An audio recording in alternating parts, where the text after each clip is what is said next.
Juan, what do you have to say for yourself? I'm right, baby. Call me Mystic Mac. It's like I predict these things. What did we just witness? We've been talking for a while before we started this recording, and like I'm still in shock. I'm not. Over this Gaethje win. That was Insane. one of the most surprising things I've ever seen in the sport, honestly. I love it. I want to see more of it. I want to see everybody that's undefeated get defeated, and everyone that's been defeated. Okay, maybe stay defeated, but we don't want you up there. Dude, with the Strickland call like a month ago, and now this, I'm like, I gotta just tip my hat, bro, because I did not see any of this coming. It's called And experience. What a crazy night of fights it was in a lot of different ways. That was just insane. So we're gonna get right into it. Go over this whole card. Go get to the Horiguchi versus Kape card. Roll the intro. What is up, y'all? Just time to jump straight into these reactions to the UFC White House card. Raw and unfiltered. As always. We're going to start from the bottom of the card, but it's only, 7 fights, so we'll be getting to this main event very soon, and I'm sure we'll have a lot to say about every one of these fights, honestly. So, starting off, Diego Lopez, Steve Garcia. I mean, Garcia started out just piecing him up in that first round, and Lopez just said, nah, bro. I'm bigger. I'm better. I mean, he actually wasn't bigger in this fight. This was like one of the rare fights where he didn't have a size advantage, but in that second round, he just walked him down and just honestly knocked him the hell out. And we're starting to kind of see like what Diego Lopez is. He's not a technical guy. He needs to stop trying to be, because he loses rounds earlier. Like even with Volk, like when he was fighting Volk, the way he knocked out Garcia, he was finding great success. And I'm like, that's what Diego Lopez is. He's a Wild West cowboy motherfucker. Yeah. Like, stick to those guns. They're gonna hit you, but you're gonna hit them harder and cleaner because you just hit that like that in those exchanges. Yeah, his style is crazy, man. And I think I totally get what you're saying. I feel like I've come to fully realize, like, okay, this is just what he is. Yeah. I don't know how long you can sustain this for as a career, but like it's worked against everyone other than Volk so far. 100%. So what can I say? And I'm like, and are we getting to one of these positions where we have just a number 2, like sort of a Volk Holloway situation where the number 2 guy is just beating up everyone else before they get a title shot? Like Whitaker también? Well, I guess we have like Mavzar, who did beat Lopez. So maybe that's I guess that kind of is an exception. But we forget about him. I'm not going to lie. He's not a very good presence outside of the fight itself. He doesn't have like media presence. He doesn't have a finish. So sometimes I forget that he even exists. Sometimes I'm like, I'm looking to the rankings. I'm like, yo, who's this Mavzar guy? Lopez 3rd title shot against Volk. Keep that shit away from me, bro. Don't keep that away. I think Volk's retiring soon in the next like year. I think might be right. I think if he beats Mavzar, he might just retire. I think I'd be cool with that, honestly. I think he should as well. He's getting to an age where I'm like, I know he loves the game, but like you can finish on top. You can be like a GSP. I'm not gonna lie. His career is shaping out to be like a very GSP era. Yeah, you're not entirely wrong, especially if they gave him that split decision against Islam that he should have won. I know what I'm saying, brother. Anyways, next and just what was I gonna say? Lopez, man, just shout out to him. I don't know who he fights next from here. I don't know either. I have no idea, to be honest with you. But he does give me, I feel like, a reassurance of we're seeing a lot of different personalities kind of reincarnate into these older personalities. Yeah. I love Diego Lopez with a cowboy hat. It kind of gives me Daniel Cerrone vibes. And I was talking with our close friend, shout out Jake. And shout out Colin, I'm sorry that your parlay didn't pan out because of me. Biatch! Yeah, these our homies were sweating that Taporia Gaethje fight, and they did lose some money. But I will say, though, like, what's it called that? I think these resurgence of these personalities are coming back with these younger, very, very awesome fighters. I feel like we're getting better Nate Diaz style fighters that fight and win for the money. The guys like Cowboy Cerrone kind of vibes, anytime, any place, anywhere. Diego Lopez, like I like this stuff. Lopez is like a legit warrior. Like I know that's kind of thrown around a lot, and then maybe that's kind of corny, but like I know I love it, brother. He just fights like I don't know. Like, he's trying to kill you. I know. And like you said, he'll go blow for blow. And it has worked out pretty much in every time. The only one that's been able to really beat him in the UFC, other than I think Mavzar was short notice, is Volkanovski, who's like, it's more of like a out technique than like a let's go blow for blow. And I think, and you're right there, because when they were going blow for blow, Volk was like, this is dangerous. I don't have to do this. I don't have to do this. That's when he was getting hurt in that fight. It's like, I cannot trade with this guy. Yeah, I have to, use my ring craft, use my footwork, go in and out. Anyways. Boy, I just wanted to. I'm gonna throw a quick question to the fans out there. What's called? I was asking this to my boy. Mm-hmm. Who do you think rocks the cowboy hat better? Like I know I love Donna Cerrone. I love Oliveira, the cowboy Oliveira with the cowboy hat. Oh yeah. We have a couple cowboy hats. I think the most iconic cowboy hat wearing motherfucker is Diego Lopez, especially with that profile photo, especially with this new photo at the White House. He's always with it, never not without it. I think that he rocks it. But let me know below. Like, comment, subscribe, hit the notification button below. Let us know if you think that Diego Lopez doesn't rock that cowboy hat, and if he does, I'm gonna let him know that you said that. Bro. I'm not saying nothing to him. He could rock whatever hat he wants to rock. Next up, we got Bo Nickel versus Kyle Dawkins. This was like the least interesting fight to me on the card by far. Honestly, both within the fight and before the fight. I'm just like I get it's Bo Nickel. He's like a really hyped up American prospect, I guess you can say. But it's just like the names in this one are just not anything crazy for such like a legendary event. Yeah. Nonetheless, he did look great in this fight.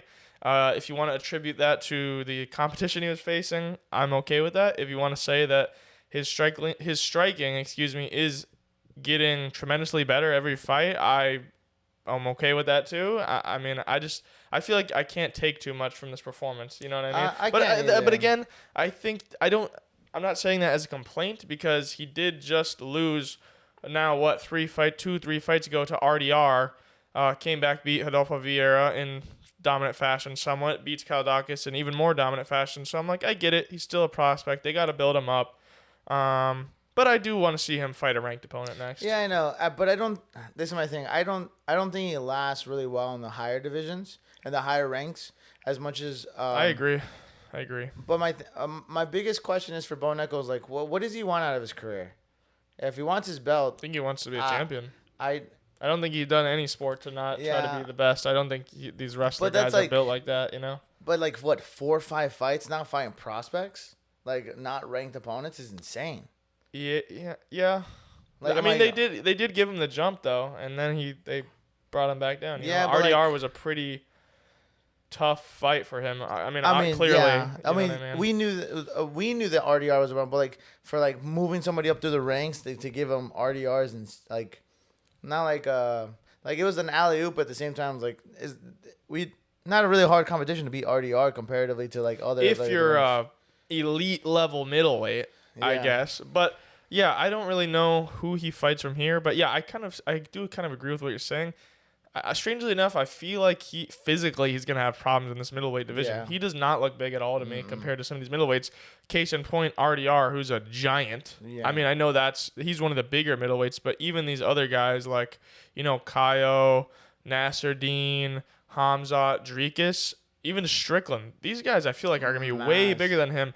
And as somebody that's a wrestler, I feel like if you're a wrestler and you have a size disadvantage, that is a terrible combination. Yeah. You know what I mean? 100%. So, I don't know. I am a Bo Nickel hater, truth be told, but I will be fading him in the future depending on which ranked opponent he gets next. I know. And that you bring up a really good point, because you got to think about it. Excuse me, except for you. Most of the guys that are fighting in middleweight are very natural light heavyweight type of guys. They're big. Yeah. So like, Costa. Think about him. Yeah. Yeah. So like, they cut a good amount for this middleweight division, but like, I'm like, for Bo Nickel, I feel like he's around the things because he's always want maybe speed and explosiveness, but like it's not. He's not using it for that. Like he's not doing the takedowns for that. He's doing a lot of blitzing in for boxing. But I'm like, you're gonna these guys are you need that strength that you need that strength a lot, because as you get higher in the division, the opponents get bigger. Yeah. And they're not just bigger; they're just as fast. They're just as elusive, and their IQ is off the charts. The middleweight division has probably the best IQ guys in the game compared to most divisions. There's some pretty smart fighters in that division. So I was like, yeah, and I don't know. To be fair, I've been wrong about worse fighters. I'll put it like that, Patty the Batty. So like it's definitely not impossible that Bo Nickel is like a top 10 fighter or something like that. But I just have a really hard time. I think similar to Patty, when he fights these Gaethje level guys, these top 5 level guys, I think he's gonna get fucked up. I like how you said Gaethje. We'll get to him soon. Don't worry, we got a lot to say about that. Next up, Mauricio Rufy versus Michael Chandler. This fight went exactly as I thought it was going to go. I thought Chandler had a shot, but also I was definitely thinking he could be washed to the point where Rufy just styles on him, and that's basically what happened. I was so surprised. It happened in the several fights, which is guys just shelled really up. One-sided fights. Yeah, they shelled up and just took damage straight to the noggin. I'm like, why? Brother, you've done... Like, I was very excited for Chandler because I was watching a training partner that he has. I think his name is Sam. I wanted to shout him out, but what's called? Oh, I know who you're talking about. Yeah. A guy coming up in the pro scene. What's called? He's been fighting his entire life, and he's very talented. And he was being a training partner for Michael Chandler. And in my head, I'm like, oh, they're working very well. So I was watching a lot of Michael Chandler for this build-up, and I'm like, oh, man, like, I kind of do hope. Like, now I'm part of the camp. I'm watching the camp. I'm like, oh, I want you to do very well. And for him to go in there and then just look and not terrible, not to be slat tongue, no disrespect, geriatric a little bit. He didn't move. He looked so uncomfortable in there. He looked, I don't know if the pressure got to him, if it's fatigue, if it's wear and tear, but I'm like, that's a really bad loss to do. Like, he took 3 spinning head kicks to the dome and tried to walk him off, and like he like literally lost his feet. And I know we spoke about Chandler's style outside of this podcast last night, but personally, I feel that if Chandler, and I mean, really this goes for any fighter, but especially Chandler, I feel like if his athleticism is out the door, he's done. He is done. There is nothing that he's going to be able to do against these top guys. Because in every fight, he landed the right hand. This one, he couldn't do anything. Exactly. He couldn't even lean into throw and exchange. He couldn't even get into the range. Yeah, I was like... So, but props to Rufy. He looked amazing. I mean, it was a kind of a beatdown. Yeah. And I think Rufy has a lot of potential in this division. I agree. In the lightweight division, it'll be harder to hold that stance and style as he gets into some more grappling fights. So I would suggest, and like for him and his team, is like, pick and choose some strikers, and then until you absolutely have to fight a wrestler, grappler pedigree guy. Yeah. Then do it, but don't just jump in. You're the goal is the belt. Go get the belt, but like make sure that you're bobbing and weaving as much as you can till you have to like. Yeah, and I agree, and I think honestly, he is in a good place for that. I do not think that.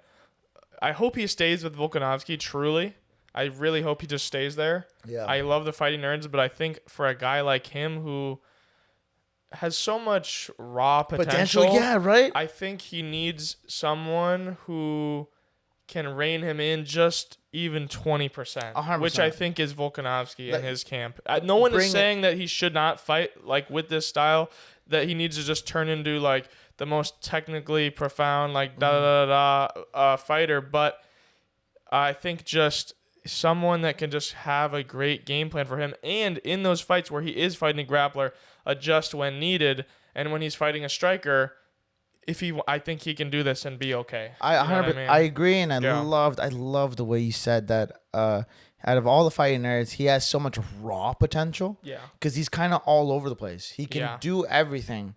He's probably the most under the radar fighting nerd fighter. But he shines so well when he's any fighter that he's had. He's adjusted himself there, and it's kind of nice to.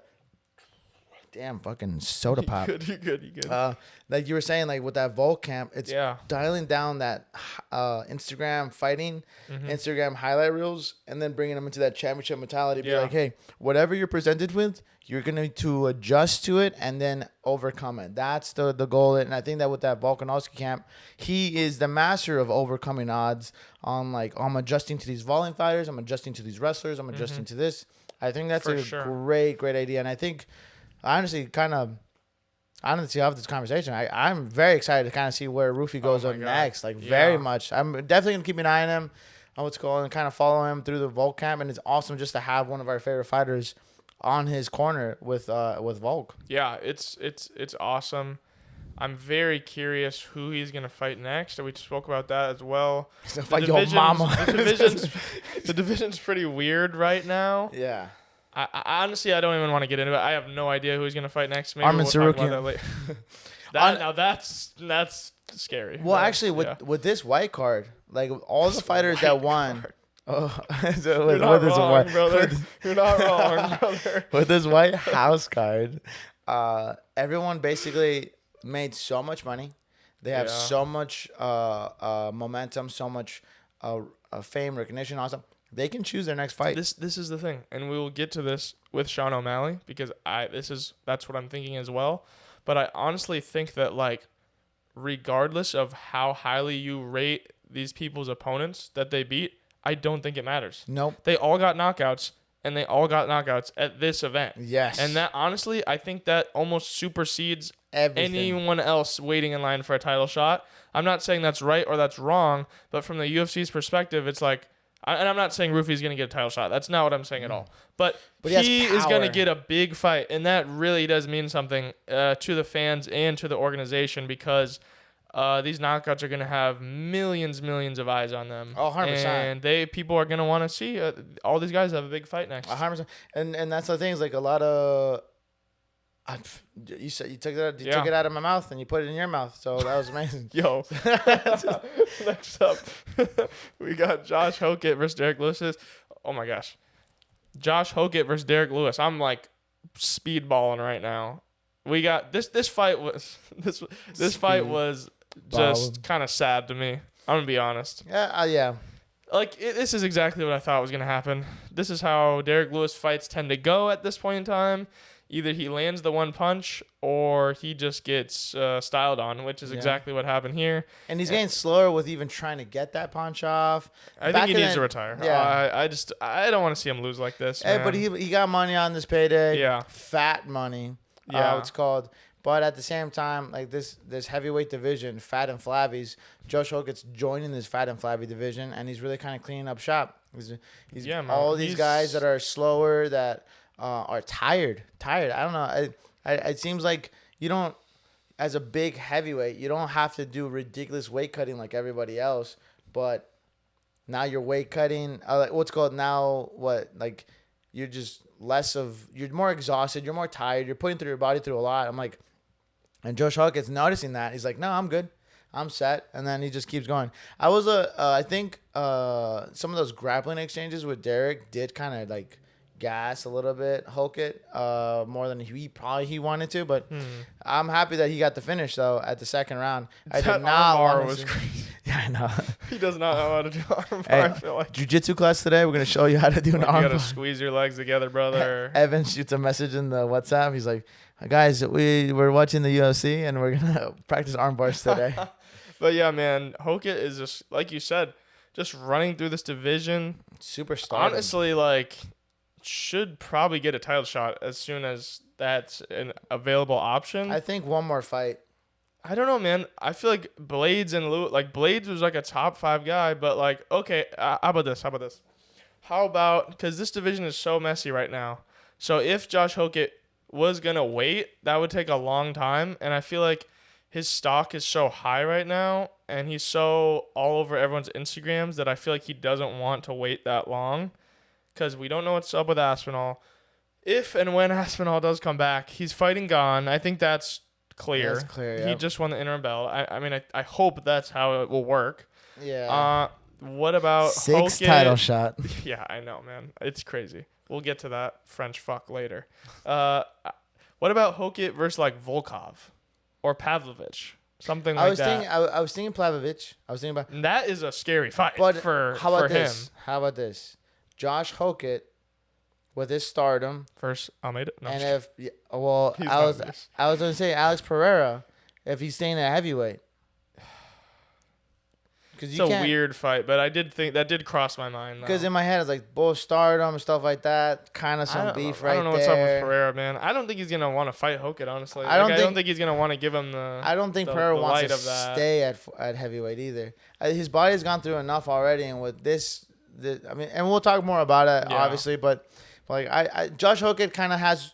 He's WWE mindset, superstardom right now. He can do whatever he wants right now. It's kind of the Josh Hokit show where every time he shows up to the card. He is at heavyweight right now. I honestly think he is kind of like the heavyweight right now. Yep. I'm not saying he's the best but he's the most like in-your-face heavyweight right now because everybody and their mama, Chama Yamama, is hating on Aspinall right now. Yeah. Even Dana, you know what I mean? We don't know when he's coming back. Gon just won the interim. He did knock out Pereira. Well, again, we'll get to that later. But, like, he's not more popular than Hokit. No. You know what I mean? No one is more popular than Hokit. That's why, like I don't think most of the UFC roster in general from all divisions is more popular than Hokit. And honestly, personally, like, we don't need to get into it that much, but, like, some of the shit he said after the fight, not for me personally. Oh, yes. I think it's pretty fucking corny, not gonna lie. Pretty pandering, but, like, it is working, and that's not me saying this is what I want people to do, but like, I see what he's doing. Yeah, we know of a lot of other people in a lot of other avenues that take the same route of saying crazy shit and getting reactions and clicks out of it. But it's working. I mean, that's all I'm gonna say about that, honestly. And I think you should fight one of the Russians next. 100%. Fight a Russian. Get your ass whooped a little bit. Do a little America versus Russia. That's what it should have been. It should have been him versus Volkov or Pavlovich on this card, but they cannot have a Russian guy beating an American guy on this card. They were too afraid, especially in the White House. That's what I'm saying. Especially with that, all the shit going on. Okay, next up, Sean O'Malley, TKOs, Ayman Zahabi. I mean, really KOs, Ayman Zahabi in round 2. This was a very strange fight before this knockout. Mm-hmm. O'Malley seemed honestly a little puzzled by Zahabi's weird style, which I can understand. Zahabi was basically doing his best Sean Strickland impersonation without being that good. He was kind of just holding his guard up and running forward with leg kicks. He looked like a guy that you've gotten to fight with at the bus stop, brother. That was like saw a leg kick on Instagram. Yeah, the day before. I was like, all right. It was weird, and I definitely puzzled O'Malley a lot. Yeah, and at first I feel like when that fight started, me, you, everybody else was kind of like, yo, O'Malley, like, I'm trying to give you time to figure this out. I know you're like a technical striker. Sometimes you got to, download the data, as we like to say. But I'm like, why are you hesitating against this guy? Like, I feel like he really doesn't pose that much of a threat to you. But eventually he did find his shot. And at that point, I'm like, whatever. Too. And it was a disgusting finish. He really hurt him with a jab. Early stoppage. Picture perfect O'Malley, super accurate right hand down the pipe at a weird angle. Zahabi was kind of like coming forward at a down angle, and just it was over from there. Yeah. You know what's funny? I'm starting to notice that a lot of people have passionate opinions about things, and sometimes like, they can be wrong. Yeah, they can be right. But don't be an asshole about it. You give your opinion, right? That's what What makes you think of that? Because I was watching the Jorge Masvidal thing. And he was like, that's an early stoppage. This fucking riff doesn't know what the fuck you talking about. And in my head, I'm like, you're drunk. Yeah. Yeah, like you're like drinking. And I'm like in my head, I'm like, I mean, I drink a lot and I love drinking. But like when we're watching the fights and stuff like that, and I watch something, even if I don't like it, I'm like, oh fuck, well, that's what she wrote. So I'm like, I mean, I think there's obviously a time and place for having a hard stance, but I think I think especially in this fight I think especially in this sport and sports in general, and nuance is lost. And that's a lot of what I want to bring to these conversations is like, there's more to it than just our first sort of reactionary takes. But please go ahead. No, I was just reminded like, yo, Herb Dean, you need to retire, dog. We don't want you there. Okay. Because I just remember the Roofy Chandler fight. Like, Roofy got down and started beating the crap out of Chandler. There was some stoppages this card that were like 3-4 more punches late, I would say. Know. At least Roofy wasn't trying to be dirty. He was just trying to, like, do his job. But, like, there's some other ones, and we're about to get him in the next fight. But O'Malley, superstar, amazing fighter. Superstar. He did call Peter Yan, though. And I remember you were thinking about that with that this white card. White You card. good? You good? That's fine. I'm We gonna know keep what you going. mean. We know what you mean. White card. Let's call it thumbnail. White card. Superstar. Use your white card. Oh, Get out of jail free. Yeah, bro. I've tried. They don't believe me though. I try to give it to you, bro. Come on. But it burns. yeah, what Juan is trying to say that we were talking about earlier is that when it comes to these knockouts having a lot more value than maybe they should, because it's like, okay, Zahabi, top 10 ranked guy, but nobody was being like, wow, what an insane win from O'Malley. But since it's on the White House, since he knocked him out, it just kind of makes it that much more powerful. Like you said, he called out Jan, and I was texting Zeke earlier, our buddy, that I 100% believe that shout out Zeke. Merab is getting jumped for the title shot by O'Malley. I think O'Malley versus Jan is the fight they're going to make. That's my prediction. 100%. I feel like that's just the case. Yeah, look. And Merab deserves a rematch. And usually I feel like I get on the UFC's ass for going the way that maybe you could argue Merab deserves it, but I don't give a shit in this scenario. Honestly, I want to see O'Malley versus Jan. I want to see a new fight. You know what I mean? But I don't think Merab deserves it because Peter Young outclassed him. He did, but the thing is that you could argue Merab did that in their first fight, and he was on a streak, and he just lost the belt. So a lot of times those guys do get immediate rematch when they're a dominant champion, especially in the case of Merab. It is 1-1. Yeah. So I think you can make the case that Merab deserves a title shot, but I don't think it's unfair to say that O'Malley should get a shot. I mean, especially he beat Song Yadong, and now who is a great fighter, as we've seen a couple weeks ago. He's just becoming a better and better name in that division, and now obviously this knockout on the White House card, I think it's the fight to make, and even more so, their first fight was a banger. It was a classic, and you could argue that either one, that Jan should have won that fight, and if it was 5 rounds, to like that Peter Young fight, would have won the round. I'm happy with the decision. Nevertheless, it was awesome. But I think, and we were talking a little bit about earlier before the podcast started, and for the homies out there watching and thinking about oh man, I don't like when they're on the ground. I don't like them when they're getting all sweaty and touching each other's feet and stuff. I don't like that. Don't worry, the era of strikers is coming back. It's crazy. Every champion right now has become more and more striker by the day. I feel like we're going through a lunar cycle right now. Like, it is honestly insane. The only grappler champion in the men's division is who? Islam? Yeah. And he's a great striker. Yes, he is. He knocked out Volkanovski on the feet. Like, you can't even say in the least that he's a pure grappler. You know what I mean? No, yeah. It's nuts. It's insane. I am very excited for it. I'm a striker through and through till I die, and I love the game. I love grappling too much. But my thing about it's the good UFC, for the sport, though. It's good for the sport. I know we went through this era of grappling with the Dagestanis coming in. Khabib, Merab, Khamzat. We have some of the Georgians, the Australian wrestlers, Volk. I guess that's a But I think these strikers are showing us that if you're not scared of the grapplers, and if you don't back down and you crack them once or twice, they will not grapple you the same way. It's very interesting because, I feel like you said, we went through this whole cycle of all these grappling champions, like you said. And I completely agree. I think with these strikers, it's a really weird balance of you have to simultaneously respect and not respect their wrestling. You know what I mean? You have to be ready, but you can't let that take away from your striking game. Yep. No, yeah. And that's how we see these guys lose against Merab is that's a different case because he can shoot on you 500 times. But but nonetheless, it's when we see these guys lose, when Strickland beating Khamzat, Jan beating Merab, etc., they are getting off their striking game to the fullest extent. JDM you know what I mean? Beating Bilal. Yeah, totally. So shout out O'Malley. I really want to see him get that title shot against Jan. I think that would be a fantastic I think they're going to give it to them. Peter Young just finished his fight. I think they're going to be later this year. Yeah, I think they can schedule them easily before the year ends. And honestly, I'm not going to lie. Sean O'Malley, after those Merab losses, it felt like he really fell off there for a second, which maybe is too reactionary. Yeah, but I mean, even he's been super honest these last while he's streaming and being kind of in a social media influencer at the same time. He's been honest, it was a mental toll that it took on him to hold and he was dominated in both those fights. And I think that give him Cheeto.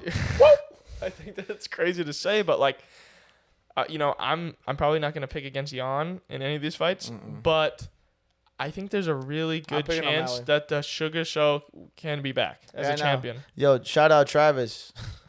Travis, you love the Sugar Show. Sugar Show's here for you, baby. Dude, yeah. That's going to be that's like one of them fights where I'm like, bro, if we could go to that. A blunt, my lord. A blunt. That is one of those fights that, like, if you could see that in person, I just have a feeling it's going to be a great fight. Oh, 100%. It's such a technical striking match. But, yeah, I don't know. Do you have anything else to say about this O'Malley fight? Or you want to move on to Pereira? I'm excited. One thing I would say is, like, I think O'Malley's maturing in the division.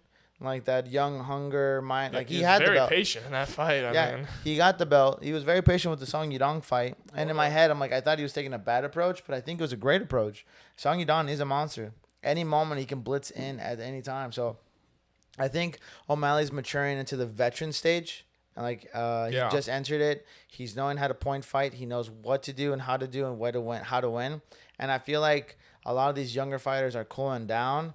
Unless you're Gaethje and you just fucking run the autism off the scales and just fucking maul your opponents with your face. So that's insane. Oh my God. We got another fat and flabby division. Coming at you with the co-main event. Oh, yeah. Alex Pereira. Not so fat and flabby in this fight, though. For a second, I was like, wait, what? No. What do you mean? Ciryl Gane. Ciryl Gane. The dirtiest fighter in MMA. Bro. I will say that. I'll let you take it off. I was about to say, just let me know when you want to let the dog off the chain, go. Buddy. Okay. All right. I'm not even going to get to this fight. Other than Ciryl Gane. You French bastard. This guy is the biggest serial cheater. Yes, see what I did there? Yeah, that I have ever seen in the UFC, other than that one guy who'd rip heel hooks and not let him go. Oh yeah. It's that bad. This guy, and he's so good. Let me say this off the bat. Gane is one of the most skilled heavyweights I have ever seen. Genuinely. But he is also the dirtiest fighter in the UFC right now. Every single fight on his resume has some sort of weirdness to it. Okay, he was gonna beat Pereira regardless. He was beating the shit out of him. I'll give you that. The amount of strikes to the back of the head in this fight, and some of them were on the ear. Some were on the ear. I watched the replay. 4 or 5 at the least directly on the back of the head, which led to the finish, were completely illegal.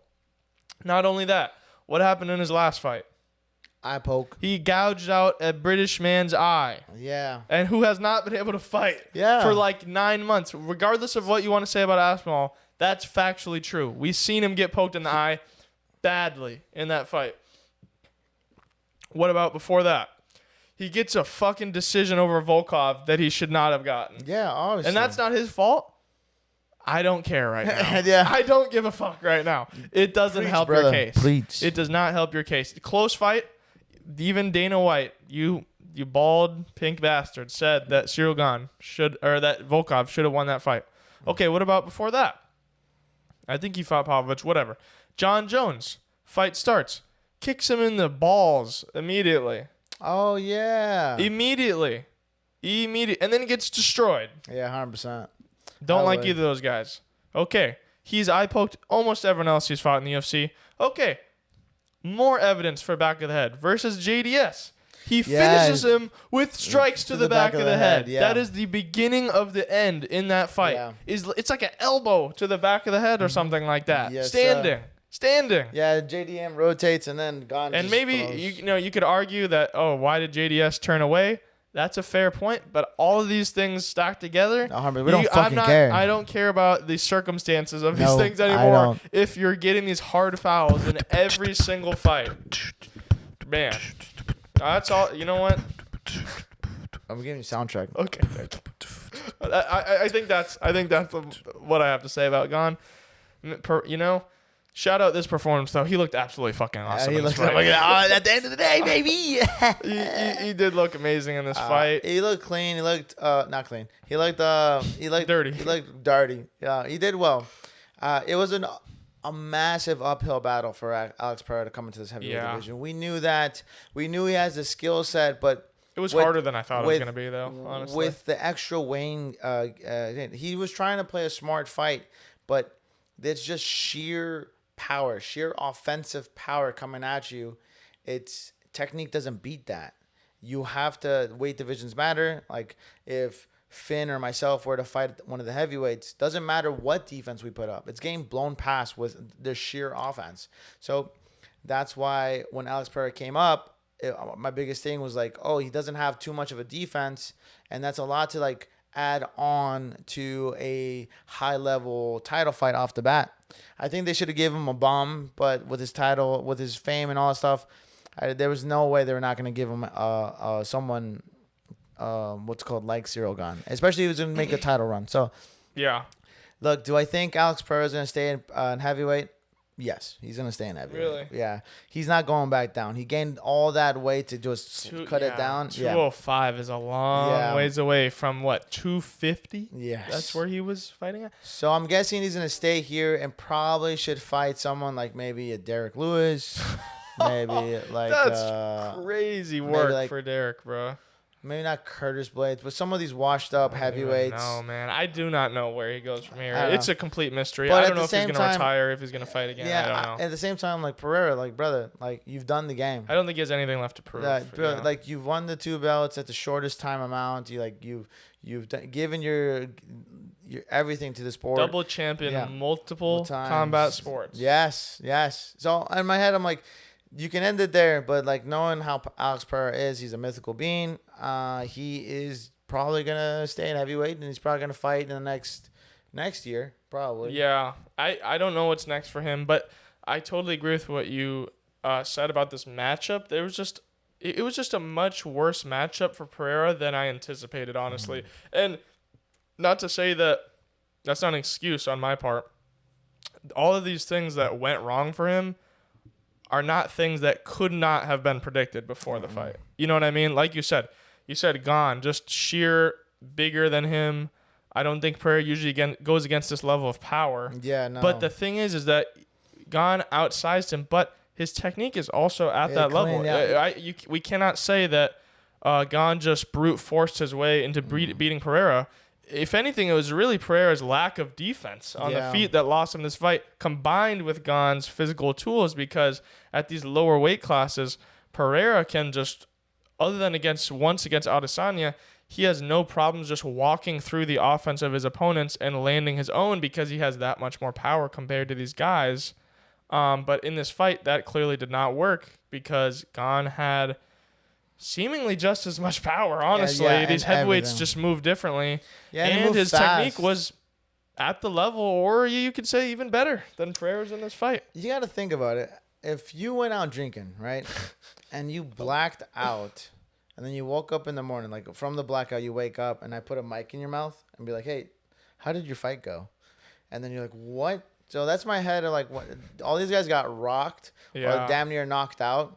And they literally put a mic in their mouth and be like, hey, yo, like, what do you think? And, like, didn't they say, like, 3 years ago that they weren't going to do that anymore? Yeah. Because Joe Rogan's like, why did we put the mic in front of Cormier's mouth when he was crying? And then they're like, we're not going to do this anymore. And then a year later, they start doing it again. I'm like, I think they should stop doing this. No, it's so I think either after your fight, when you get knocked out, you either go immediately to the hospital or you get checked out by the doctors there. Or they say you're okay, and you can do a post-fight press conference once your brains have been 20% unscrambled. Or if they want to, like, speed it up, let your team take the interview.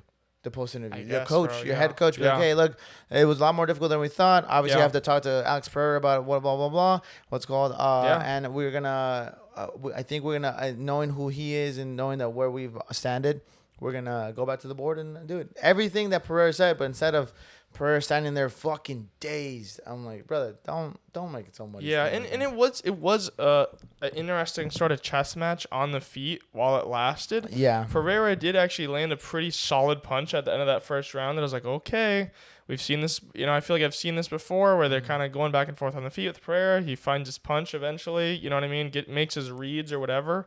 Obviously, it's not like it was like an unwinnable fight for Pereira or something like that. I'm saying, honestly, I could see them running it back and trying to put... I don't think that's going to happen, but like I see what you're saying. Yeah, like, well, my thing is like the Pereira's stardom in general can get any fight that he wants to.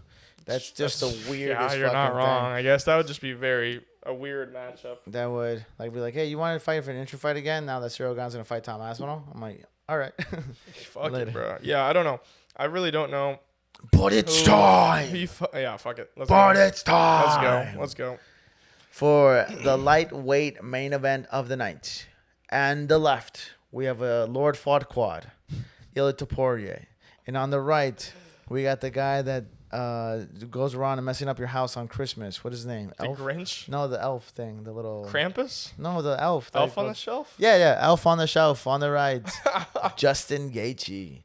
Dude, he's never been more Mexican than last night. I know. Last night he was the most Mexican. He's never been more Mexican than last night. I had to tell my girl, I'm like, hey, he's Mexican. I'm not speaking for the next minute. I told my girl, he's Mexican. She's like, why does he look like Casper? I'm like, because he's a Mexican. Maybe he has no marks on his skin. We thick with it. We tough with it. But on the last thing I know, Ilia Topuria came in as a dominant monster. We knew that. Everybody knew that. And there was no shadow of doubt that everybody thought, even including myself, that this unmovable object was just gonna to blow past Justin Gaethje. But till I thought that Justin Gaethje, this monster, this man that I've been watching my entire life, go from the amateur stage to the pro stage and just grow and grow and grow. He never gives up. He's always been consistent. He always knows how to grind it out. And he always says, like, if you're going to kill me, you better put your life on the line too, because I'm trying to get yours too. And I'm like, and that was exactly the first round. That was exactly how it played out. Gaethje knew that Topuria was a monster and he had to weather the storm. But instead of trying to defend it, he's going to go forward. He's going to try to get the offense off as much as Topuria was pushing him back. And that's what it is. Justin Gaethje says it was scary the entire time. He got rocked multiple times. His body got crumbled a couple of times. But Gaethje did not weather. He's like, you're going to hit me. I'm going to hit you too at the same time. So I'm not going to lie. Picking Gaethje for this one. And I'm going to timestamp it. We should put a little clip right here. It'd be like, you know what? Roll the clip. Justin Gaethje to win against Ilia Topuria. What the fuck are you smoking? Everything. Okay, and we're back. Let's go. Yeah, give yourself a pat on the back for that one, man. That was just, bro. Call me Mystic Man. I literally laughed in his face. I know. It's on that clip. It's on, look, 10 seconds back. Watch the clip again. He laughed in my face. It made me feel bad. It made me feel bad. It was an amazing fight. Nevertheless, Topuria did absolutely amazing while he was trying to get back into the win. Yeah. But Gaethje had this number. He collar tied. He hit him. He uppercutted. That sneaky uppercut just kept landing that all night, man. All night. That was just one of the most shocking performances I've seen in years. Oh, 100%. Holy crap. More shocking. I would not have thought that Strickland beating Khamzat would not have been the craziest upset of the year. Oh. I thought that was stamped officially, which he did call, by the way. Let's remember that. But Justin Gaethje... Roll the clip. I'm just kidding. We're not gonna That's too many clips in the archive. Yeah. I'm like, I don't want to edit that shit. But yeah, I don't. This is such. There is so much to say about this fight. Oh, 100%. There's so much to say about this fight. Giving Juan his flowers again and again for that prediction. First of all. Second of all, giving Justin Gaethje. He's second to you. Giving Justin Gaethje his flowers, congratulations, and I think regardless of how you feel about this White House event in general, which I don't really have any interest in talking about, honestly, I just want to talk about these fighters, talk about these fights. I think we just have to celebrate this man, honestly. Whether you like him outside of the cage, you hate him outside of the cage, everybody likes him inside the cage. I'll put it like that. You have to now. We have to put a lot of respect on this man's name. Just a jaw-dropping performance.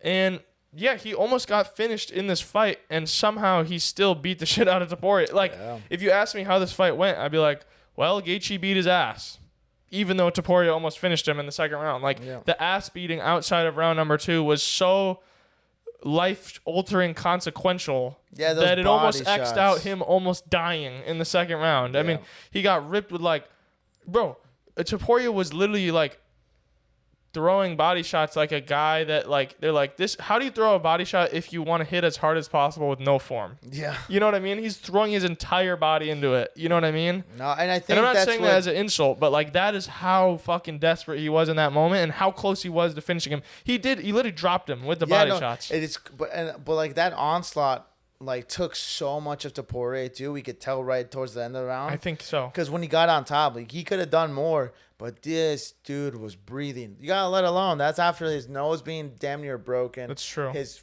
face feeling blood. He can't breathe that well, so he's trying like to figure out like, oh, what should I do? Should I just kind of ride this round and win it? But like he knew he had to do something. He tried. He tried his absolute best.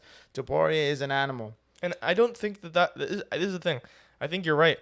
I think him failing to finish Justin Gaethje in that second round was the end of the fight. Oh, 100%. I think it was over from there. And at the same time, I don't think it was the wrong decision. I think he had to finish him there. Yeah.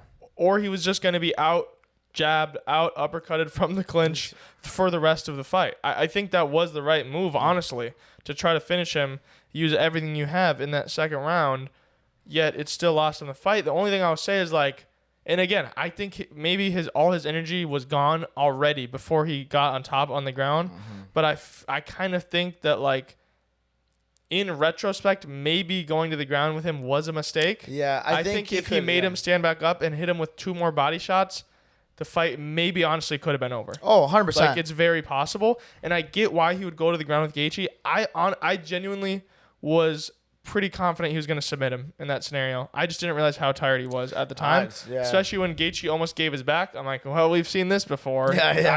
I thought he was going to get submitted by Topuria in that scenario. Funny thing is, I don't think he was able to see with all that blood in his eyes. Yeah, it's possible. So he probably didn't even notice he was rotating at one point. Like he probably felt his body rotating, and he's trying to see, but he's like, no, dude, I can't see. Snaps. I will say though that outside of the fight, like, where does this go for Topuria? And I know we were kind of have a little conversation. There's more to say, there's a lot of mental toll that Topuria wanted to put on himself, pressure of the world, pressure of the fight, doing all these cringy things to like make sure like to look like he's winning. Family situations going on. Everything. Yeah. This fight happens. He's really trying to get into Gaethje's head, and then now boom, he lost. Dude, and then a devastating fans. Yeah, he's like, there's no head to get into, bro. He's like, you look dumb. Who are you talking to? He's like, turn around. Yeah. Well, you're smart. So fucking nerd. But this is a lot. I hope that he takes a page out of the Whitaker book, takes a whole year off, go spend time with their family. You did amazing in the sport already. Just go take some time. Go recover from this because this is an emotional loss. It's a devastating loss, honestly, and it's not like that Khamzat fight where we're like, okay, first of all, that was a split decision. I think Strickland did win the fight, in my opinion. Yeah, I really do think that, but it was close enough where it was a split, and I get why it was a split. Mm-hmm. Some of those rounds were really close, so it's like, it's not like, oh, what does Khamzat do from here? And it's like, Khamzat can move up if he wants to. Topuria cannot move up. Mm-hmm. This is him moved up already, and it was a beating. You know what I mean? I know he almost finished him, but still, the damage he took in this fight was just otherworldly, and I can't. This man is so tough. I'll say that. I will say that, but I really don't know where he goes from here. We spoke a little bit about this earlier. I think before the podcast was like, I was kind of wondering, does he go back down to 45? Juan was like, I don't think that's going to happen. No, I don't think People don't usually go back down after moving up. Usually it goes badly, actually, when you go back down after moving up. And you kind of commented that his weight cuts looked kind of bad already at 45. But I'm like, I don't know, man. I know he knocked out Oliveira, and maybe he can do that to others. But, like, I think he is kind of too small for this weight class. Yeah. Maybe that's easy to say now, but I do kind of believe that. I think he's going to struggle against people that have a better chin and better striking than Oliveira. You know what I mean? So what I would say is And that depends if he recovers in time. But I still want him to take the time off. Iota Pori could fight Arman.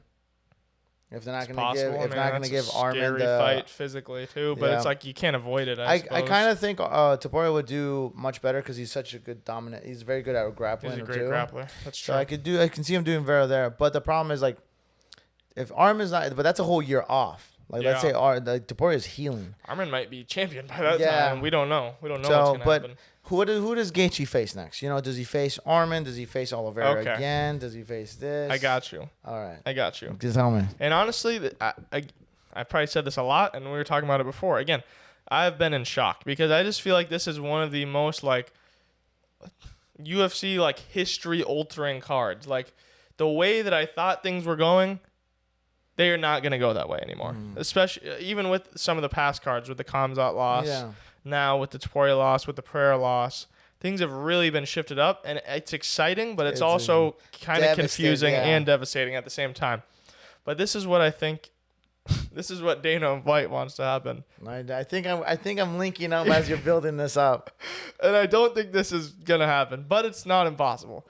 So next pay-per-view, right? That's the Conor versus Holloway card. I knew you fucking saying that. Okay, so I think everyone's picking Holloway to win that fight. Yeah. I think Mr. Upset over here usually changes his mind the day before the card and then gets it right.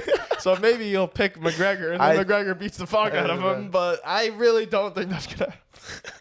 And now I don't feel confident in anything that I say anymore. The most certain matchups I feel like I choose, I'm gonna be having shell shock from these fucking choices. So maybe McGregor's gonna come back and be the fucking GOAT. But my point is that if McGregor wins that fight, fuck what Arman's doing. Fuck what Oliveira's doing. Fuck what Topuria's doing. Him versus Justin Gaethje will make you $5 billion. You know what I mean? Gaethje, who just beat the arguably number one pound for pound fighter, undefeated, beat his ass at the White House, arguably fight of the year versus Conor McGregor. That will probably be one of the biggest pay-per-views of all time. Yeah. I mean, honestly, that could be like number 2 to the Khabib Conor. Yeah, 100%. I completely agree. I think that, which is a weird thing because it's a catch weight at 170, and it makes no sense for the lightweight division, but they both fight at the lightweight division. Like Thanos, inevitable. Yeah, but I do agree with you. I think now that Gaethje's there, winner of the Max Holloway and Conor McGregor fight is going to have a title shot, most likely. I don't know if Holloway. That one's more tricky, but it's not impossible. No, I'm saying, dude, you're 100% right. If it's Conor, immediately title shot. They're gonna try to drive that over there, and then Gaethje's gonna take it no matter what because that's fucking money. It's a perfect fight for him because it's like in his mind, he's like, "Oh, I'm gonna beat the shit out of Conor McGregor. I'm gonna get more money than I've ever made in my career. Yeah, and I can probably just retire after that if I beat him." Do you know how much Justin Gaethje made? Well, I know he made $800,000 from the bonuses, but I don't know what his actual salary was. I think this man made like $2 million. Should be more than that. Yeah. He should have made $20 million. To be honest with you, I mean that's awesome. I'm happy for him. I'm not shitting on your parade. That's insane. But he, as a UFC fighter champion, make like 10 times the amount of that on this type of card. Honestly, I think he would get 20 mil if he fought Conor though. If I am Justin Gaethje and I just became America's champion in this way, and they offer me that Conor McGregor fight, I am not fighting him unless you pay me 8 figures. I want $10 million minimum. I agree. His manager should be shot in the head if he fights for less than $10 million versus Conor McGregor. Especially how much Conor actually is now. His net worth is insane. Yeah. Conor McGregor with the whiskey company is almost $1 billion already. Yeah. I'm like, that's insane. The amount of money that John Jones and Ngannou were getting denied for, that's how much Justin Gaethje should be getting paid for that. 100%. I think it's funny like it's such a real possibility and a much higher chance possibility because Dana White wants Conor back. Yeah. It's funny thing. Justin Gaethje wins it and it's still going to be the Conor show. For what? What do you mean? If Conor wins, or just this next month? This next month. Yeah. If Conor wins against Max Holloway, which is super low possibility, but just insane that it's just still possible. Not impossible though. And if he beats Max Holloway would be fucking pissed. And then fucking Clip that. And then after that, it becomes a Conor show. Just for the next month and a half, until that Gaethje fight gets settled with him. That's insane. And obviously we're gonna, I'm not doing any fucking predictions for Conor Holloway this fight, but I'm gonna pick Holloway. I mean, Conor's got too much on his plate. But let's get back to Gaethje, Topuria. Yeah, like what if Conor McGregor loses that fight? Who do you think Gaethje fights next? Arman? Yeah, it has to be Arman. Oliveira? It has to be Arman. They don't fucking like Arman. That's the thing. I know he's getting back into people's good graces. I would like to see Arman and Oliveira fight. I don't think if Charles they have the time, I think that'd be a good fight. I think if it lines up schedule wise, they're gonna 5 rounds because they don't want to give Gaethje a straight up grappler. Yeah, I mean if they have the choice between Arman being champion possibly or Oliveira being champion possibly again, they're gonna pick. They would rather have the Oliveira versus Gaethje fight. Oh, 100%. But I just don't know if it makes as much sense. Actually, they're kind of mad at Oliveira. Remember, since the BMF fight? Because they wanted Max to fucking win. And they did not like that a grappler ended up getting the BMF belt. That's true. That's fair. So, Oliveira kind of got put into a pocket. Maybe they have the two guys that they're mad at fight. That's what I was saying. And then whoever wins can be in the good graces again. But by that's going on, either Gaethje waits until that fight gets settled and the Max Holloway and Conor fight gets settled, or he takes a fight next. But I mean, Gaethje's kind of fighting against time right now. That's what I was gonna say. I'm like, are we certain that he fights again? I'm not. I think. I would like him to. But I think there is like a 20%. I think if he was gonna retire, he would have done it in there. Probably. Yeah. But it's like, it's not out of the question. He is old. Like you said, he's like 38 or something like that, I think. So my thing. Actually, I'm gonna have to look at look at the ranking real quick. Okay, no. You're totally fine. And right after this, we've done about an hour talking about this card. We're gonna get into our Kape versus Horiguchi predictions. I'm pretty happy that we have fights just coming up so soon. I do feel like I need a few days off from watching fights after this. Just the pure energy and intensity of this event. But I am very much looking forward to that event. Specifically flyweight main event. That's always good. So yeah, who do we got on these lightweight rankings right now? So Justin just won the belt, and then that's gonna put Topuria in second. Okay. After that, we got Arman, we got Charles Oliveira, we got Max Holloway, we got BSD. Yeah. We got Patty. We got Gamrot. We got Hooker. We got Moicano. Okay, everyone else is, It makes no sense to fight anybody else besides Conor, Max, Arman, or Charles. Yeah, like we do have the Patty versus BSD fight, but even whoever wins that fight still needs another fight. Well, if Patty wins, they might try to move him up into something before a title fight. He could get a big fight, but he's not going to get a title fight. No, absolutely think. not. Yeah, especially since Gaethje already beat Even if BSD won it, they don't give a fuck about him. They're like, yo, okay. That's the most irrelevant guy in the division. 100%. For sure. So it has to be winner of Max Holloway or Oliveira or Charles, or Gaethje waits for Arman and Charles to fight, and then they go in. Yeah, I don't know. It's kind of a mess, but it's unfortunately, exciting. What I think is going to happen is they don't like Arman for waiting and doing other shit outside of the UFC and just whatever. Okay. So they're going to have him fight somebody else before he goes in, and the only person that they can have him fight is Charles Oliveira. Why can't they have him fight? The only one they can have him? Yeah, the only one that they can have him fight. I see. Nobody else makes sense because Max Holloway is taken up by a thing, and it's not going to end well. Arman against Max. So let me ask you this, and then we'll move on. If, just to speak about this a little bit more. Conor McGregor. If Max if Max Holloway wins this fight, however you want to say, I don't know, spectacular fashion, whatever. I think someone's going to win in spectacular fashion one way or another. So I think somebody's getting knocked out for sure. Say Holloway wins this fight in spectacular fashion. Maybe it's a great fight. Maybe he just knocks him out one way or another. How would you feel if they gave him a title shot against Gaethje? Maybe Arman and Oliveira are scheduled. Maybe they're just angry at them, like you said. How would you feel if Justin Gaethje's next fight is Max Holloway for one reason or another? How do you feel about that? That would be difficult because Max Holloway just beat Gaethje. I know, but it was a great fight. It was a legendary knockout.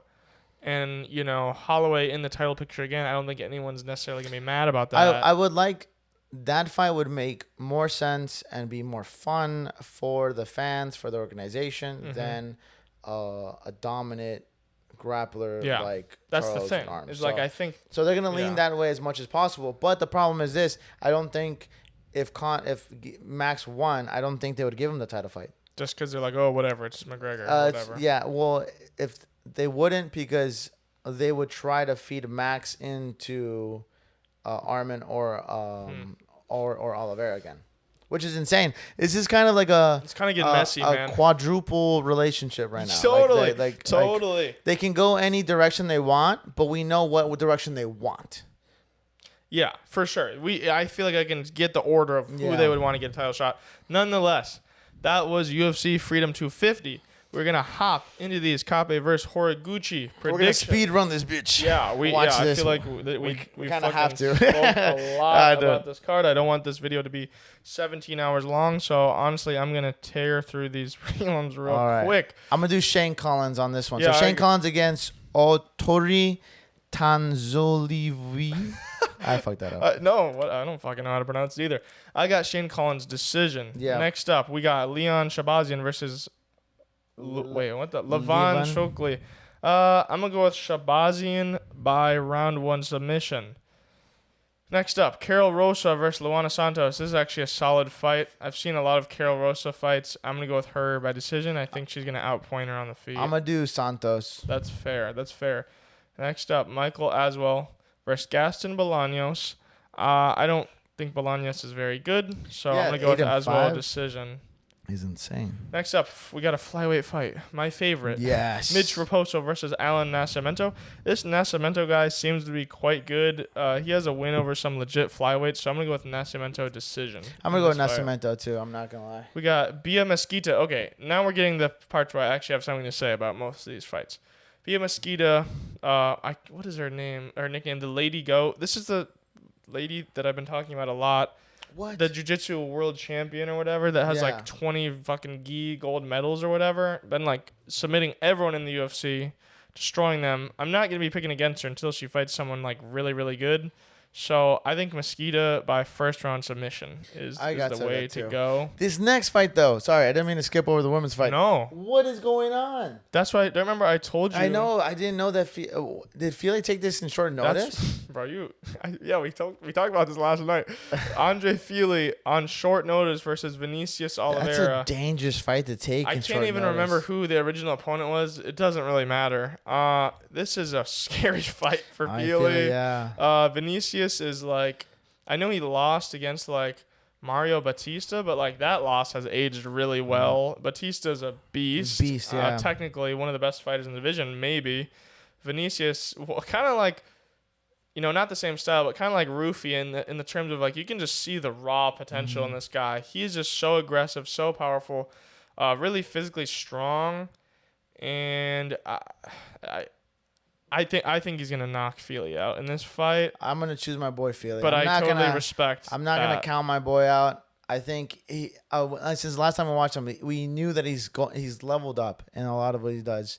So the way Vinicius fights is very power. So I can definitely see the knockout coming from his side. But Fili seems like a very good point fighter, technical striker. So. Hopefully, but that's 3 rounds to technical strike for someone that you just took short notice with. So, look, I'm gonna choose my boy Fili because we both like big booty Latinas, and I already got my big booty Latina, so I'm set. I'm good. Again with this.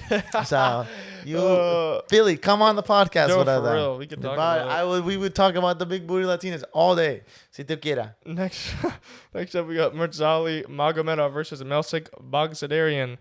Tell me I did not just kill it with those names. That was pretty good. I got Magomedov round 1 submission. Me too. He looks mean as fuck. He looks really mean. I like that. Up, we got another flyweight fight. Let's go. This is the guy that got bit, I'm pretty sure. Andre Lima versus Kevin Borjas. Lima, very legit fighter in this division. Been in the 10-5 is like crazy. Yeah, but he's been in the game for a long time, right? Yeah, I think so. Weirdly enough, keeping it short and sweet. I'm a Lima. Lima, round 2 TKO. By bite bonus. Next up, another interesting fight: Hyder Emil versus Christian Rodriguez.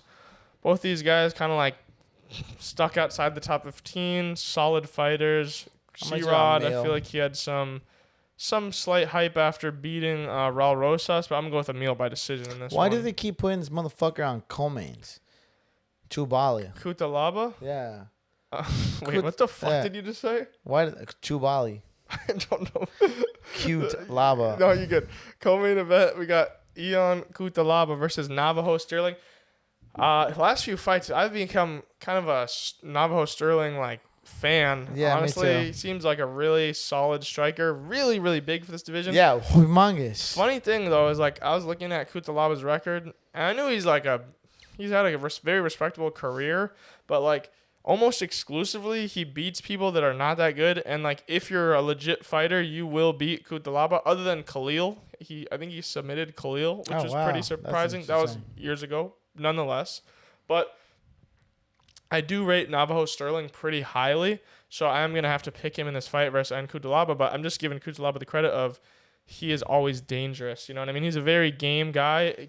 Very questionable fight IQ. He's kind of like a better version of that Pereira guy, the jumpy, freaky dude.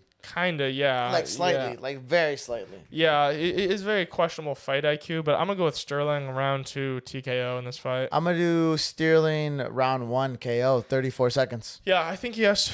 Holy shit. Yeah, I think it's gonna be so fucking fast, dude. I think you might be right. I think he has to respect Kutalaba, but at the same time, like he's the a young openings fighter. are gonna be there, man. Yeah, he's a young fighter, and I think he's gonna blitz him to oblivion. I'm not gonna lie. Yeah, I could definitely see that. Now for the main event, I love me another flyweight high-ranked fight. Both these guys are super fun in this division. They are trying to fight for a title shot in this division. Everyone is just scrapping it out, dogging it out right now. We got Kyoji Horiguchi versus Emmanuel Kape.